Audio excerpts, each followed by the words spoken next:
Haryana assembly ఎన్నికల polling అయితే ప్రారంభమైంది. రాష్ట్రంలో మొత్తం 90 స్థానాలకు గాను 1031 మంది అభ్యర్థులు బరిలో నిలిచారు.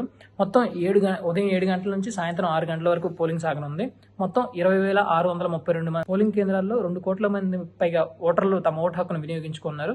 అవాంఛనీయ సంఘటనలు జరగకుండా భారీ స్థాయిలో పోలీసులు కూడా మోహరించి ఉన్నారు. చిన్న రాష్ట్రమే అయినప్పటికీ దేశ రాజకీయాల్లో హర్యానా కీలక పాత్ర పోషిస్తుంది. 10 ఏళ్లుగా ఈ రాష్ట్రాన్ని ఇక్కడ బీజేపీ పాలిస్తుంది. తాజా అసెంబ్లీ ఎన్నికల్లో విజయంతో హ్యాట్రిక్ కొట్టాలని అయితే కమలం పార్టీ ఉవ్విళ్లూరుతుంది. కానీ అదంతా సులభం కాదని, దీర్ఘకాలంగా అధికారంలో ఉండడం వల్ల ప్రజల్లో వ్యతిరేకత వచ్చిందని కాంగ్రెస్ అంటుంది. అయితే కుల సమీకరణలు ఏ పార్టీ కలిసి వస్తాయనేది అతి కొద్ది రోజుల్లోనే తెలియబోతుంది. మొత్తంగా హర్యానా ఎన్నికల ముఖ చిత్రాన్ని అయితే గమనించినట్లయితే మొత్తం నియోజకవర్గాలు ఇక్కడ 90 ఉన్నాయి. బరిలో ఉన్న అభ్యర్థులు 1031 మంది ఉన్నారు. వారిలో మహిళలు 101 మంది కాగా స్వతంత్ర అభ్యర్థులు 464 మంది ఉన్నారు. రాష్ట్రంలో మొత్తం ఓటర్ల సంఖ్య 2,03,54,350 మందిగా ఉంది. వీరిలో పురుషులు 1,07,75,957గా ఉన్నారు. మహిళలు 95,77,926గా ఉన్నారు.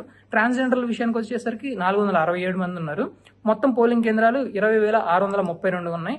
ఇప్పటి వరకు ఉదయం 9 గంటల వరకు అయితే 9.75% అయితే పోలింగ్ అయితే నమోదైంది. చాలా మందకొడిగా సాగుతుందని చెప్పాలి. మొత్తం హర్యానా సంబంధించి హర్యానా ఎలక్షన్స్ లో ఇప్పటి వరకు చాలా మంది ప్రముఖులు తమ ఓటు హక్కును వినియోగించుకున్నారు. స్టార్ షూటర్ ఒలింపిక్స్ లో పథకాన్ని గెలిచిన మను బకర్ జుజ్జర్లోని పోలింగ్ కేంద్రంలో తన ఓటు హక్కును అయితే వినియోగించుకున్నారు. దాంతోపాటు కర్నాల్లో కేంద్ర మంత్రి మనోహర్ లాల్ ఠక్కర్ తన ఓటు హక్కును అయితే వినియోగించుకున్నారు. గుజరాత్ గవర్నర్ ఆచార్య దేవవ్రత్ కురుక్షేత్రంలో తన ఓటు హక్కును వినియోగించుకున్నారు.